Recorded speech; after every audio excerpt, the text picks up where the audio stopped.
Hello friends, this is Sendil. Welcome to English Pesa Asaya. இன்னைக்கு இந்த வீடியோல ரொம்ப இன்ட்ரெஸ்டிங்கான டாபிக் தாங்க பார்க்க போறோம். நிறைய பேருக்கு இந்த டாபிக்ல குழப்பம் இருக்கலாம், பட் இந்த வீடியோ பார்த்ததுக்கு அப்புறம் அந்த குழப்பம் இருக்காது. நிறைய பேர் ஃப்ரீக்வெண்டா என்கிட்ட கேட்கக்கூடிய கேள்விதான்.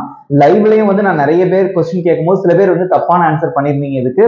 பட் அப்படிப்பட்ட ஒரு விஷயத்தை நான் கிளியர் பண்ண போறேன். ஸோ வீடியோ ஸ்கிப் பண்ணாம கடைசி வரைக்கும் பாருங்க. உங்களுக்கு நிறைய கொஸ்டின்ஸ் நான் கேட்பேன். ஓகே, நம்ம சேனல் இன்னும் சப்ஸ்கிரைப் பண்ணாதவங்க சப்ஸ்கிரைப் பண்ணிக்கோங்க, பக்கத்துல இருக்க பெல் ஐகானை கிளிக் பண்ணி வச்சுக்கோங்க. ஓகே ஃப்ரெண்ட்ஸ், வீடியோக்குள்ள போலாம். ஓகே, இன்னைக்கு அப்படி என்ன டாபிக் பார்க்க போறோம் அப்படின்னு நினைக்கிறீங்களா? ரொம்ப சிம்பிளான ஒரு டாபிக், பட் இம்பார்ட்டன்டான டாபிக். என்னன்னா, do you are you. Okay, so டூல ஸ்டார்ட் ஆகிற கேள்வி, ஆர்ல ஸ்டார்ட் ஆகிற கேள்வி, இதுல நிறைய பேருக்கு குழப்பம் இருக்கும். இப்போ நீ படிக்கிறியா அப்படின்னு கேட்கணும். அத do you study அப்படின்னு கேட்பீங்களா, இல்ல are you study அப்படின்னு கேட்பீங்களா? இதான் நம்மளோட topic. which one is correct? நிறைய பேர் இங்கிலீஷ்ல என்ன சொல்றது, கிராமர் மிஸ்டேக்கோட சில பேர் இந்த மாதிரி கேட்கறது உண்டு. are you study அப்படின்னு கேட்பாங்க. அடுத்து are you come அப்படின்னு கேட்பாங்க. நீ வர்றியாங்கிறதுக்கு are you come அப்படின்னு கேட்பாங்க. நீ சாப்பிடுறியாங்கிறதுக்கு are you eat அப்படின்னு கேட்பாங்க. பட் இப்படி கேட்டீங்கன்னா அது தப்பு. நீ படிக்கிறியா, சாப்பிடுறியா, அந்த மாதிரிலாம் நம்ம டூ வச்சுதான் நம்ம அந்த கொஸ்டினே நம்ம கேட்போம். அது ஏன் அப்படிங்கறத உங்களுக்கு சொல்லி தர போறேன். ஆர்ல ஸ்டார்ட் ஆகுற மாதிரி கேள்வி அப்படின்னா அது எப்படி இருக்கும் அப்படின்னு நான் உங்களுக்கு சொல்லித்தரேன். ஓகே, இன்னைக்கு இதுதான் நம்மளோட டாபிக். நம்ம ஈஸியான டாபிக் தான், நான் ஈஸியா உங்களுக்கு சொல்லி கொடுக்க போறேன். இதுல டாபிக் சின்னதா இருக்கலாம், பட் இதுல நிறைய விஷயங்கள் நீங்க கத்துக்க போறீங்க. ஓகே, பார்க்கலாமா? ஓகே ஃப்ரெண்ட்ஸ், இங்க பாருங்க, எந்த இடத்துல டூ யூ வச்சு கேள்வி கேட்கணும், எந்த இடத்துல ஆர் யூ யூஸ் பண்ணி கேள்வி கேட்கணும் அப்படிங்கறத நல்லா தெரிஞ்சுக்கோங்க. ஃபர்ஸ்ட், எப்பவுமே டூ எங்க வச்சு கேள்வி கேட்கணும் அப்படின்னா சிம்பிள் பிரசன்ட் டென்ஸ்ல வச்சுதான் நம்ம கேள்வி கேட்கணும்.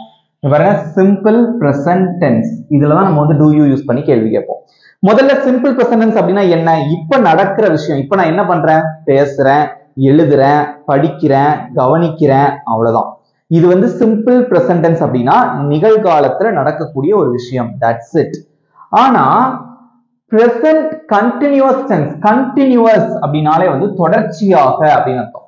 இப்போ தொடர்ச்சியாக நடக்கக்கூடிய செயல் என்ன அப்படின்னு பாத்தீங்கன்னா, இப்போ இந்த வீடியோ ஓடிட்டு இருக்கு. ஓகேவா? இது ஒரு 5 நிமிஷத்துக்கு முன்னாடி ஸ்டார்ட் ஆச்சு, இப்ப நீங்க பாத்துட்டு இருக்கீங்க இல்லையா? சோ தொடர்ச்சியா அந்த 5 நிமிஷம் பாக்குறீங்க, இன்னமும் பாத்துட்டு இருப்பீங்க. அப்போ நிகழ்காலத்துல தொடர்ச்சியா நடக்கக்கூடிய செயல். ஆனா சிம்பிள் பிரசன்ட் டென்ஸ் அப்படின்னா தொடர்ச்சியா நடக்குதா அப்படின்லாம் தெரியாது. இப்ப நான் வீடியோ பாக்குறேன், அவ்வளவுதான். நீ படிக்கிறியா, நீ எழுதுறியா, நீ விளையாடுறியா, நீ ஆடுறியா, பாடுறியா, அந்த மாதிரி கேட்போம். இதே இது ஆர் யூ எப்ப யூஸ் பண்ணணும் அப்படின்னா தொடர்ச்சியா நடக்கக்கூடிய செயல். நீ படிச்சுக்கிட்டு இருக்கியா, ஒருத்தர் ரொம்ப நேரம் உட்காந்து படிச்சுட்டு இருக்கான், நீ படிச்சுட்டு இருக்கியா, நீ விளையாடிக்கிட்டு இருக்கியா, விளையாடி கொண்டிருக்கிறாயா, படித்து கொண்டிருக்கிறாயா, கண்டினியூஸா ஒரு விஷயத்தை அவன் பண்றானா அப்படின்னு கேட்கறதுக்கு தான் நீங்க ஆர் யூ யூஸ் பண்ணி கேட்கணும். ஓகே, சோ do you அப்படிங்கிறது சிம்பிள் பிரசன்ட் டென்ஸ்ல வரும். சிம்பிள் பிரசன்ட் டென்ஸ்னா நிகழ்காலம், அவ்வளவுதான். ஆனா ஆர் யூ யூஸ் பண்ணி கேள்வி கேட்கறது பிரசன்ட் கண்டினியூஸ் டென்ஸ், நிகழ்காலத்துல தொடர்ச்சியா நடக்கக்கூடிய செயல். நீ படித்து கொண்டிருக்கிறாயா அப்படின்னு ஒரு எக்ஸாம்பிள் பாருங்க, தெரியும். நீ விளையாடுகிறாயா, இப்ப நீ விளையாடுறியா, அவ்வளவுதான். இதே இது பிரசன்ட் கண்டினியூஸ்ல எப்படி வரும் பாத்தீங்கன்னா, நீ விளையாடி கொண்டிருக்கிறாயா, நீ விளையாடிக்கிட்டு இருக்கியா. ரெண்டுக்கு வித்தியாசம் பாருங்க, சின்ன வித்தியாசம் தான். விளையாடுறியா, விளையாடிக்கிட்டு இருக்கியா. இங்க கண்டினியூஸா கேள்வி கேட்கறது, இங்க சாதாரணமா இப்ப நடக்கிறத மட்டும், நிகழ்காலத்துல இப்ப தற்சமயம் இந்த செகண்ட் என்ன நடக்கும் அதை அப்படியே கேள்வி கேட்கறது. நீ படிக்கிறியா அப்படின்னா இந்த நேரத்துல அவன் படிக்கிறியா, அவ்வளவுதான். That's it.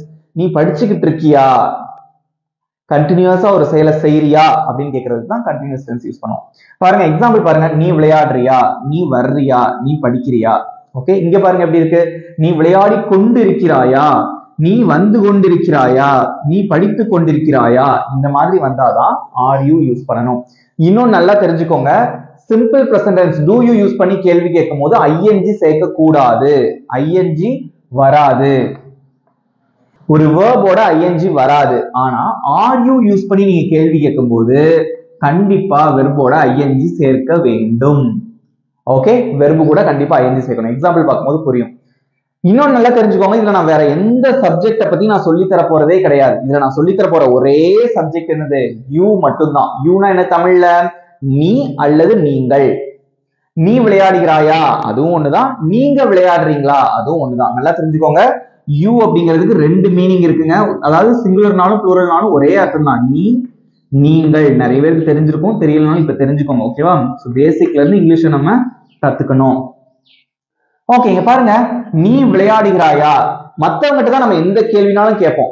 இதே அவன் விளையாடுறானா, அவள் விளையாடுகிறாளா, இதுவும் நம்ம கேட்போம். பட் மோஸ்டா பாருங்க, ஒருத்தர் போன் பேசும்போது நம்ம எப்படி கேட்போம்? நீ படிக்கிறியா, நீ படிச்சுட்டு இருக்கியா, நீ விளையாடுறியா, நீ விளையாடிக்கிட்டு இருக்கியா, இந்த மாதிரி தானே கேட்போம். அவங்ககிட்ட தான் நம்ம பேசுவோம். அதனால இந்த டூ யூ ஆர் யூ அவ்வளோ இம்பார்ட்டன்ட் இங்கிலீஷ்ல வந்து. ஓகேவா?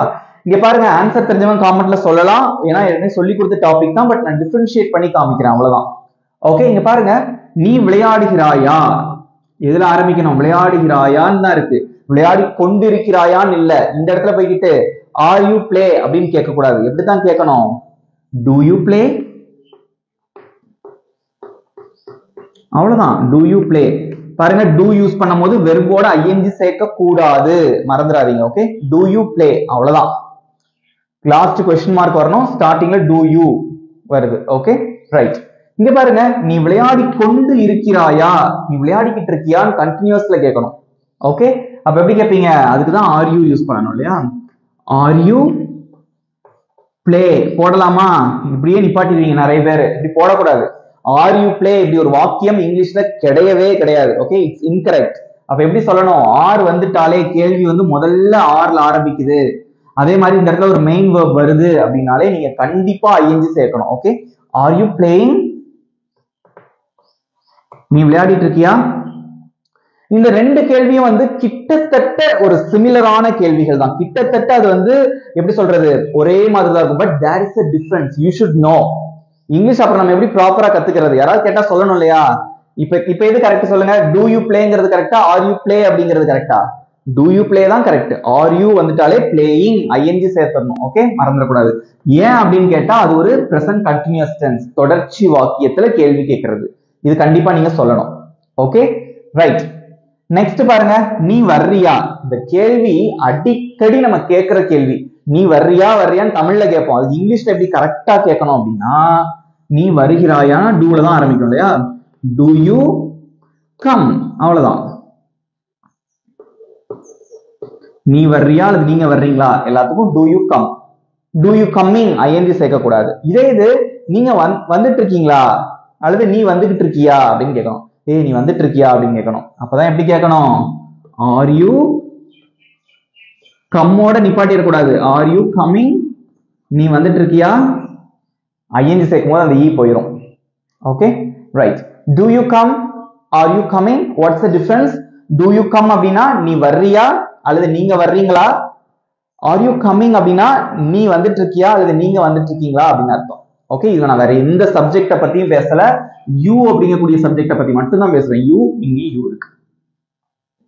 நெக்ஸ்ட் ஒன், நீ படிக்கிறாயா, நீ படிக்கிறியா அப்படின்னு கேட்கணும். அப்ப எப்படி இங்கிலீஷ்ல கேட்கலாம்? டு யூ, படிக்கிறதுக்கு என்ன இங்கிலீஷ்ல? ஸ்டடி, அவ்வளவுதான். இந்த இடத்துல வெர்பு வரும். ஓகேவா? டு யூ அதுக்கப்புறம் டேஷ் போட்டிருக்கோம் இல்லையா, இடத்துல வெர்பு வரும். இங்கேயும் வெர்பு தான் வரும், ஆனா ஐஎன்ஜியோட வரும். இங்க ஐஎன்ஜி சேர்க்கக்கூடாது. ஓகே, இங்க வெர்பு மட்டும் அப்படியே வரும். இந்த இடத்துல வந்து வெர்பு மட்டும் தான் இருக்கும். ஆனா இந்த இடத்துல வந்து ஒரு வெர்போட ஐஎன்ஜி சேர்க்க வேண்டும். Okay, right. நெக்ஸ்ட், நீ படித்து கொண்டிருக்கிறாயா எப்படி கேட்பீங்க? ஆர் யூ ஸ்டடிங், அப்படிதானே கேட்கணும்.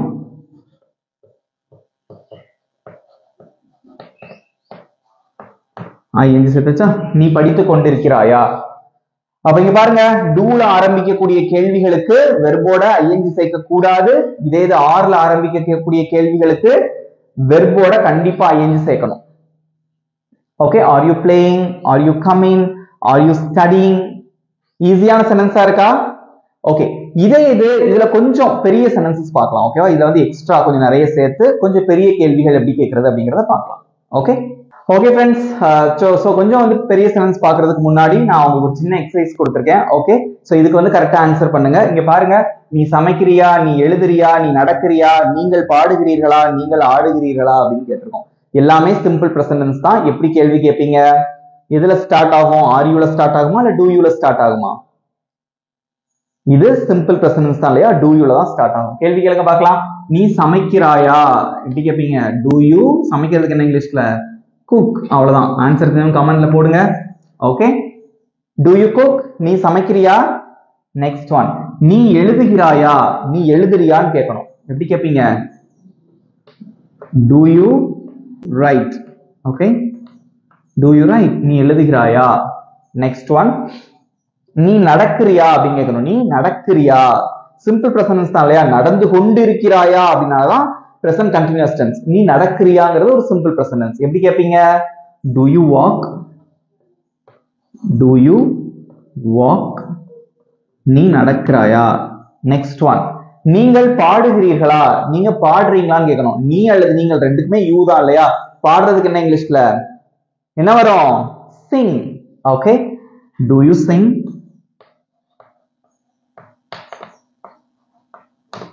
okay, லாஸ்ட் ஒன், நீங்கள் ஆடுகிறீர்களா, ஆடுறதுக்கு என்ன இங்கிலீஷ்ல? டான்ஸ். ஓகே, அப்ப என்ன வரும்? do you dance?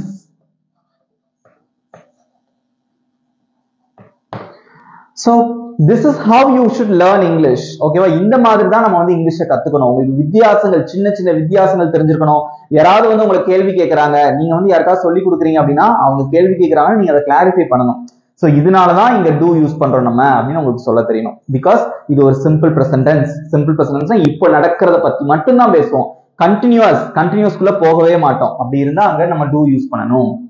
ஓகே, புரிஞ்சுட்டீங்களா? அதே மாதிரி அதுக்கடுத்து வர verb பாருங்க. cook, write, walk, sing, dance. எதோடையுமே ing சேர்க்க கூடாது. ஓகே, சிம்பிள் பிரசன்ஸ்ல கேள்வி கேட்கும் போது வெர்போட என்ன சேர்க்க கூடாது? வெர்பு மட்டும் அப்படியே தான் வரும்.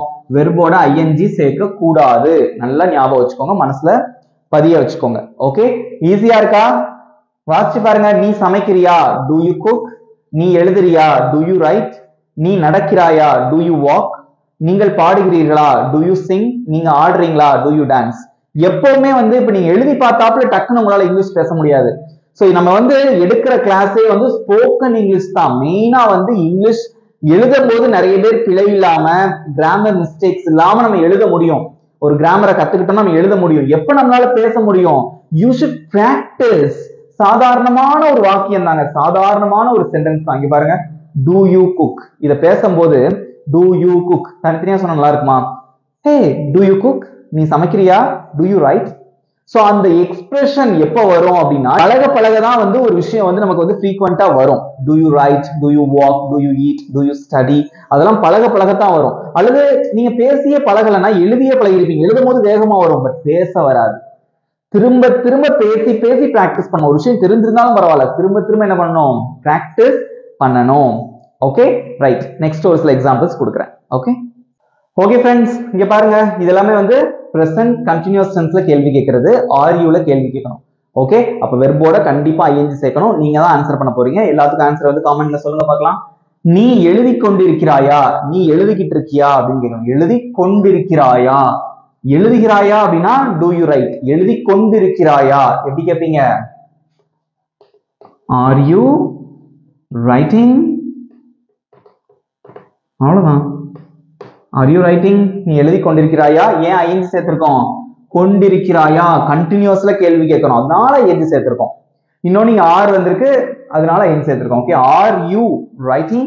are you right அப்படின்னு சொல்லக்கூடாது. திரும்ப திரும்ப சொல்றேன், நல்லா கவனிங்க. இது சாதாரணமான விஷயம் தான், நிறைய பேர் இந்த இடத்துல தப்பு விட வாய்ப்பு இருக்கு. are you study அல்லது are you write அப்படிங்கிற வார்த்தை இங்கிலீஷ்ல கிடையாது. ஐஎன்ஜி கண்டிப்பா சேர்க்கணும். ஓகே, நெக்ஸ்ட் ஒன், நீங்கள் பேசிக் கொண்டிருக்கிறீர்களா அப்படி கேட்பீங்க. நீங்கள்னாலும் யூ தான் இல்லையா. Are you talking? Okay, are you talking? நீங்க பேசிட்டு இருக்கீங்களா. நெக்ஸ்ட் ஒன், நீ போய்கொண்டிருக்கிறாயா, நீ போயிட்டு இருக்கியா அல்லது நீங்க போய்கிட்டு இருக்கீங்களா அப்படின்னு கேட்கணும். போய் கொண்டிருக்கிறாயான்னு வந்திருக்கு. அப்ப எப்படி கேட்பீங்க? போறதுக்கு என்ன இங்கிலீஷ்ல? கோ இல்லையா. R you going? நீங்க போயிட்டு இருக்கீங்களா. இதே இது எக்ஸ்ட்ரா சேர்க்கறதால நீங்களே சேர்த்துக்கலாம். நீங்க ஸ்கூலுக்கு போயிட்டு இருக்கீங்களா அப்படின்னா are you going to school. நீங்க காலேஜுக்கு போயிட்டு இருக்கீங்களா, are you going to college. நீங்க மார்க்கெட்டுக்கு போயிட்டு இருக்கீங்களா, are you going to market. நீங்க சென்னைக்கு போயிட்டு இருக்கீங்களா, are you going to Chennai. அவ்வளவுதான். பேசிக் ரூல் மாறாது. ஓகேவா, பேசிக் ரூல் ஸ்டாண்டர்டா அப்படியே தான் இருக்கும். எக்ஸ்ட்ரா சேர்க்கறத நம்ம சேர்த்துக்கிட்டே இருக்கலாம். Okay, right. லாஸ்ட் ஒன், நீங்கள் கவனித்துக் கொண்டிருக்கிறீர்களா. இப்ப நான் உங்களை பார்த்து கேட்கேன், நீங்க கவனிச்சிட்டு இருக்கீங்களா அப்படின்னு கேட்கிறேன். எப்படி கேட்பேன் இங்கிலீஷ்ல? கவனிக்கிறதுக்கு என்ன இங்கிலீஷ்ல? First listen. ஓகே, அப்ப எப்படி கேட்கணும்? Are you listening? லிசன்னா கவனிக்கிறது, லிசனிங். நீங்கள் கவனித்துக் கொண்டிருக்கிறீர்களா? இதே இது நீங்க கவனிக்கிறீங்களா அப்படின்னா எப்படி கேட்பேன்? இதுக்கு எல்லாரும் கமெண்ட்ல ஆன்சர் போடுங்க பார்க்கலாம். நீங்க கவனிக்கிறீங்களா? இது எப்படி கேட்கலாம் இங்கிலீஷ்ல? நீங்க கவனிக்கிறீங்களா? To you listen? நீங்க கவனிச்சிட்டு இருக்கீங்களா, கவனித்துக் கொண்டிருக்கிறீர்களா அப்படின்னா என்ன அர்த்தம்? எப்படி கேட்கணும்? Are you listening? ஓகே, ஈஸியா இருந்துச்சா? ரொம்ப சிம்பிள் இல்லையா? ஓகே, இதுக்கப்புறமா நான் என்ன பண்ண போறேன் அப்படின்னா ஒரு 4 சென்டென்ஸ் நான் உங்களுக்கு எழுதி போறேன். அந்த 4 சென்டென்சஸ்ல என்னென்ன மிஸ்டேக்ஸ் இருக்கு அப்படிங்கறத நீங்க கரெக்ட் பண்ணணும். ஓகே ஓகே ஃப்ரெண்ட்ஸ், இங்க பாருங்க, நான் ஒரு 4 சென்டென்சஸ் எழுதி போட்டிருக்கேன். இல்ல 4 சென்டென்சஸ் இருக்கு. கரெக்ட் த மிஸ்டேக்ஸ் நம்ம கரெக்ட் பண்ணணும். ஓகே, இங்க என்ன மிஸ்டேக்ஸ் நான் கரெக்ட் பண்ணணும் அப்படிங்கறத நான் உங்களுக்கு சொல்லிடுறேன். ஓகே, இங்க பாருங்க, கொடுத்திருக்கக்கூடிய verb வந்து நான் கொடுத்திருப்பேன். ஓகே, சோ ஃபர்ஸ்ட் வந்து do you, are you அந்த மாதிரி இருக்கும். இத மாத்தாதீங்க. Okay, do you, are you, do you இதெல்லாம் அப்படியே இருக்கட்டும். verb எல்லாமே கரெக்டா இருக்கான்னு பாருங்க. இங்க பாருங்க, reading, come, go, crying இது எல்லாமே கரெக்டா இருக்கா அப்படின்னு செக் பண்ணணும். கரெக்டா இருந்தா விட்டுருங்க, தப்பா இருந்தா நீங்க மாத்தணும். ஓகே, நல்லா தெரிஞ்சுக்கோங்க. சிம்பிள் பிரசன்ட் டென்ஸ்ல do you வரும், பிரசன்ட் கண்டினியூஸ் டென்ஸ்ல are you வரும். are you வந்தா ing சேர்க்கணும், do you வந்தா ing வராது. ஓகே, இங்க பாருங்க, do you reading, do வந்திருக்கு, ing வரலாமா? வரக்கூடாது. எப்படிதான் வரும்? do you read அப்படின்னா வரும். do you read அவ்வளவுதான், reading அப்படின்னு வராது. ஓகே, ஏன்னா do வந்திருக்கு, ing வராது. do you read அப்படின்னா தமிழ்ல என்ன அர்த்தம்? நீ வாசிக்கிறியா அப்படின்னு அர்த்தம். Okay, next one, are you come? என்ன இது மீனிங்கே இல்ல. are you come, r வந்திருக்கு, அப்ப வெர்போட என்ன வரும்? இது வந்து present continuous tense, வெர்போட என்ன சேர்ப்பீங்க? ing சேர்க்கணும். அப்போ come அப்படின்னு வராது. எப்படி வரும்? are you coming? Okay, are you coming? இதான் correct. Next one, are you go? are you go, நீ போறியா, நீ போயிட்டு இருக்கியா அப்படின்னு கேட்கணும். are you னா போய் கொண்டிருக்கிறாயா, அதுதான் நம்ம யூஸ் பண்ணுவோம். are you go இது கரெக்டா? தப்பு. எப்படித்தான் வரும்? இது வராது. என்ன வரும்? are you going, ing சேர்க்கணும். Okay, last one, do you crying? do you crying கரெக்டா இருக்கிற மாதிரி தான் இருக்கு. கரெக்டா தப்பா? do you crying அப்படிங்கிற தப்பு. do வந்தா என்னதான் வரும்? ing சேர்க்க கூடாது. அப்ப எப்படி வரும்? do you cry, நீ அழுறியா? இதே நீ அழுதுகிட்டு இருக்கியா அப்படின்னா are you crying அப்படின்னு கேட்கலாம். பட் நீ அழுகிறியா அப்படின்னா do you cry தான். ஓகே, ஈஸியா இருக்கா? நல்லா தெரிஞ்சு வச்சுக்கோங்க. do வந்தா வெர்போட ing சேர்க்க கூடாது, r வந்துச்சு அப்படின்னா வெர்போட ing சேர்க்கணும். இதுதான் பேசிக் ரூல்.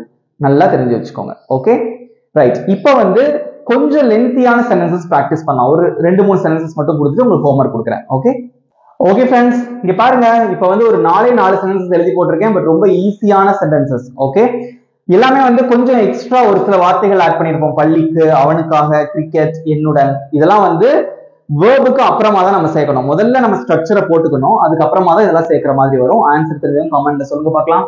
இங்க பாருங்க, நீ பள்ளிக்கு போகிறாயா, போகிறாயா அப்படின்னு இருக்கு. சும்மா அது ஒரு சிம்பிள் பிரசன்ட் டென்ஸ்ல கேள்வி கேட்கிறோம். போய் கொண்டிருக்கிறாயா அப்படின்னா தான் கண்டினியூஸ். ஓகே, போகிறாயா அப்படின்னு இருக்கு. அப்ப எப்படி கேட்பீங்க? டூல தான் ஆரம்பிக்கும். do you, இது verb, go, do you go, நீ போறியா, எங்க போறியான்னு கேட்கணும். பள்ளிக்கு, இக்குன்னு முடிஞ்சிருக்கு. அப்ப என்ன வரும்? to school, அவ்வளவுதான். do you go to school, நீ ஸ்கூலுக்கு போறியா? do you go to college, நீ காலேஜுக்கு போறியா? do you go to university, நீ யூனிவர்சிட்டிக்கு போறியா? do you go to library, லைப்ரரிக்கு போறியா? do you go to the shop, நீ கடைக்கு போறியா? எவ்வளவு கேள்வி வருது பாருங்க. ஓகே, இப்படிதான் இங்கிலீஷ்ல கத்துக்கணும். இங்க பாருங்க, நெக்ஸ்ட் ஒன், நீ அவனுக்காக காத்து கொண்டிருக்கிறாயா? அவனுக்காகங்கிறத முத விட்டுருங்க. நீ காத்து கொண்டிருக்கிறாயா அதை மட்டும் எடுத்துக்கோங்க. அது எப்படி இங்கிலீஷ்ல கேட்கலாம்? காத்து கொண்டிருக்கிறாயா, வெயிட் பண்ணிக்கிட்டு இருக்கியா, கண்டினியூஸ்ல கேள்வி கேட்கிறோம். அப்ப என்ன வரும்? are you, right? are you, காத்துட்டு இருக்கிறதுக்கு என்ன இங்கிலீஷ்ல? wait. கண்டிப்பா ing சேர்க்கணும், மறந்துடாதீங்க. Okay, are you waiting? அவனுக்காக, அதுக்கு என்ன இங்கிலீஷ்ல? காகனா for, அவனுக்காக அப்படின்னா for him. இது எல்லாருக்கும் தெரியும், நான் நிறைய டைம் சொல்லி கொடுத்துட்டேன் இல்லையா? வாசிங்க. are you waiting for him, நீ அவனுக்காக காத்துட்டு இருக்கியா? நீ செந்திலுக்காக காத்துட்டு இருக்கியான்னு எப்படி கேட்பீங்க? are you waiting for Senthil? நீ அவளுக்காக காத்து கொண்டிருக்கிறாயா? are you waiting for her? நீ அவர்களுக்காக காத்து கொண்டிருக்கிறாயா? are you waiting for them? எவ்வளவோ கேள்விகள் நீங்க படிக்கிறதெல்லாம் இருக்கு English. Okay right, next one, நீங்கள் கிரிக்கெட் விளையாடுகிறீர்களா? விளையாடுகிறீர்களா, அவ்வளவுதான். விளையாடி கொண்டிருக்கிறீர்களான்னு இல்ல, நீங்க கிரிக்கெட் விளையாடுறீங்களா, அவ்வளவுதான். அப்ப எப்படி வரும் கேள்வி? do you தான் ஆரம்பிக்கணும் இல்லையா? do you விளையாடுறதுக்கு என்ன இங்கிலீஷ்ல? play. அடுத்து எக்ஸ்ட்ரா அந்த கிரிக்கெட் இருக்கு, அதை அப்படியே போட்டுருங்க. நீங்க கிரிக்கெட் விளையாடுறீங்களா? do you play cricket? நீங்க ஃபுட்பால் விளையாடுறீங்களா? do you play football? நீங்க ஹாக்கி விளையாடுறீங்களா? do you play hockey? நீங்க செஸ் விளையாடுறீங்களா? do you play chess? நீங்க கேரம் விளையாடுறீங்களா? do you play carom? That's it. Okay, next one. நீ என்னுடன் வருகிறாயா? நீ என் கூட வர்றியா? அவ்வளவுதான். ஓகே, வந்துகிட்டு இருக்கியா கிடையாது, நீ என் கூட வர்றியா? That's it. அது எப்படி இங்கிலீஷ்ல கேட்பீங்க? do வருமா ஆர் வருமா? do தான் வரும் இல்லையா? do you வர்றதுக்கு என்ன இங்கிலீஷ்ல? come. do you come? Extra என்ன இருக்கு? என்னுடன். அதுக்கு என்ன இங்கிலீஷ்ல? உடன்னா with. with me. okay, do you come with me? வாசிங்க. do you come with me? நீ என் கூட வர்றியா? ஈஸியா இருக்கா? இப்ப எங்கெல்லாம் வந்து do you யூஸ் பண்ணணும், எங்கெல்லாம் are you யூஸ் பண்ணணும் உங்களுக்கு கிளியரா தெரிஞ்சிருக்கும் இல்லையா? புரிஞ்சிட்டீங்கன்னா கமெண்ட்ல ஒரு எஸ் போடுங்க பார்க்கலாம். ஏதாவது தெரிஞ்சிட்டீங்களா? ஈஸியா இருந்ததா? ஓகே. சோ இனிமேல் நீங்க என்ன பண்ணணும் அப்படின்னா, நீங்க தான் பிராக்டிஸ் பண்ணணும். பிகாஸ் இங்கிலீஷ்ல வந்து இந்த do you அப்புறம் வந்து are you இந்த ரெண்டு யூஸ் பண்றதுமே வந்து அவ்வளோ இம்பார்ட்டன்ட் இங்கிலீஷ்ல. வெரி பேசிக் தாங்க, ரொம்ப ரொம்ப பேசிக்கான விஷயம். இன்னும் நல்லா தெரிஞ்சுக்கோங்க. நம்ம கேள்வி கேட்கும் போது மத்தவங்கிட்ட நம்ம அதிகமா கேட்போம். நீ நீ நீ என்ன பண்ற, நீ சாப்பிடுறியா, நீ படிக்கிறியா, நீ தூங்குறியா, இந்த மாதிரியான கேள்விகள் தான் கேட்போமே தவிர மத்த கேள்வியும் கேட்போம். அவன் என்ன பண்றான், அதெல்லாம் கம்மியா தான் இருக்கும். பட் நீ அப்படிங்கக்கூடிய கேள்வி வந்து அதிகமா வரும். அதனாலதான் do you and are you நீங்க ப்ராப்பரா லேர்ன் பண்ணிக்கணும். ஓகே, சோ ஈஸியா இருந்திருக்கும்னு நினைக்கிறேன். இப்போ உங்களுக்கான ஈஸியான ஹோம்வொர்க் அதையும் பண்ணி காமெண்ட்ல போட்டுருங்க. ஓகே ஓகே ஃப்ரெண்ட்ஸ், ஒரு ஈஸியான ஹோம்வொர்க் இங்க பாருங்க. நீ வேலை செய்யறியான்னு கேட்கணும். நீ வேலை செய்யறியா? ஓகே, ஈஸியா தான் இருக்கு இல்லையா? நீ வேலை பாக்குறியா, அதுக்கு எப்படி இங்கிலீஷ்ல கேட்பீங்க? அதே மாதிரி நீங்க சாப்பிட்டுக்கிட்டு இருக்கீங்களா, நீங்க சாப்பிட்டு கொண்டிருக்கிறீர்களா, அது எப்படி இங்கிலீஷ்ல கேட்பீங்க? உங்களோட ஆன்சர்ஸை வந்து காமெண்ட்ல மறக்காம போஸ்ட் பண்ணிருங்க. ரொம்ப ஈஸியா இருந்திருக்கும்னு நினைக்கிறேன். இன்னைக்கு do you are you பத்தி நிறைய பேர் நிறைய விஷயங்கள் தெரிஞ்சுட்டு இருந்திருப்பீங்க. கண்டிப்பா நீங்க பேசி பிராக்டிஸ் பண்ணுங்க. இங்கிலீஷ் அப்படிங்கிறது ஒண்ணுமே கிடையாது. திரும்ப நான் உங்களுக்கு ஒரு விஷயம் நான் சொல்றேன், நல்லா தெரிஞ்சுக்கோங்க. சோ இங்கிலீஷ் அப்படிங்கிறது எப்போ உங்களுக்கு ஈஸியா இருக்கும் அப்படின்னா, ஒரு இன்ட்ரெஸ்டோட நீங்க அதை கத்துக்கும் போது, இன்ட்ரெஸ்டோட அதை பேசி பிராக்டிஸ் பண்ணும்போது ஈஸியா இருக்கும். இன்னைக்கு ஒரு விஷயம் பார்க்கும் போது ஈஸியா தெரியலாம், ஓகே, ஆனா அதை நீங்க பிராக்டிஸ் பண்ணிட்டே இருந்தாதான் அது நடைமுறையில ஈஸியாகும். அதனால நான் அகைன் அண்ட் அகைன் உங்களுக்கு சொல்லுவேன், பிராக்டிஸ் பண்ணுங்க அப்படின்னு. ஓகே ஃப்ரெண்ட்ஸ், நல்லா பிராக்டிஸ் பண்ணுங்க. இங்கிலீஷ்ங்கிறது ரொம்ப ஈஸிங்க. ஓகே, நம்ம இங்கிலீஷ் பேச ஆசை சேனல் இருக்கு. எல்லா விதத்திலையும் ஓகேவா, என்னென்ன உங்களுக்கு தேவையோ அத்தனை கான்செப்ட் நான் உங்களுக்கு சொல்லித்தரேன். நீங்க பண்ண வேண்டியதெல்லாம் வந்து பிராக்டிஸ் பண்றது. உங்க ஃப்ரெண்ட்ஸ் கூட சேர்ந்து பிராக்டிஸ் பண்ணுங்க, இல்ல வீட்டுல பிராக்டிஸ் பண்ணுங்க, எப்படியோ சரி, பட் நீங்க பிராக்டிஸ் பண்ணணும். ஓகே, இந்த வீடியோ உங்களுக்கு பிடிச்சிருந்தா மறக்காம ஒரு லைக் பண்ணிக்கோங்க. நம்ம சேனலை இன்னும் சப்ஸ்கிரைப் பண்ணாதவங்க சப்ஸ்கிரைப் பண்ணிக்கோங்க. பக்கத்துல இருக்க பெல் ஐகானையும் கிளிக் பண்ணி வச்சுக்கோங்க. இதே மாதிரி ஒரு சூப்பரான டாபிக்கோட நெக்ஸ்ட் வீடியோல நான் உங்களை மீட் பண்றேன். Thank you friends.